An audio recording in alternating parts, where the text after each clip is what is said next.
Hello বন্ধুরা, কেমন আছে সবাই? আজকে রামনবমী আর আজকে আমি ঘট বসাবো ঘরের মধ্যে। আর এদিকে সিম্পল করে আর এদিকে মানে কি রঙ্গোলিটা এঁকে নিলাম। আর এখানে আমি আসনটা পেতে দিচ্ছি আর এখানে মা দুর্গাকে বসাবো। এদিকে মা দুর্গাকে বসানোর পরে আমি চুনিয়া মালাটা পরে দিয়েছি। আর এবার আমি চন্দন বাটাটা করে নিয়েছি। আর এখানের মধ্যে আমি ঘটের জন্য দানটা দিয়ে দিচ্ছি। আর ঘট বসানো হয়ে গেছে। ঘট বসানোর পরে আমি ফুল ধূপটা দিয়ে দিচ্ছি। আর এদিকে ফাইনালি আমার ঘট বসানোটা হয়ে গিয়েছিল।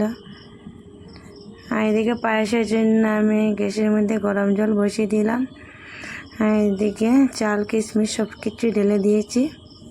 আর আমি একটু ফল পাশে এটা কেটে নিয়েছি একটু। আর এদিকে আমি মানে দুধ চিনি সব ঢেলে দিলাম। আর পুরোপুরিটা আমার পায়েসটা হয়ে গিয়েছিলো প্রায়। আর এদিকে ফাইনালি আমি ডালা রেডি করছি ভোগের জন্য। আর এদিকে আমি ভোগ লাগানোর অনেকক্ষণ পরে ভিডিও করে নিয়েছি। কেমন হয়েছে বন্ধুরা কমেন্টে বলবেন। আর ভালো লাগলে লাইক করবেন। Tata guys.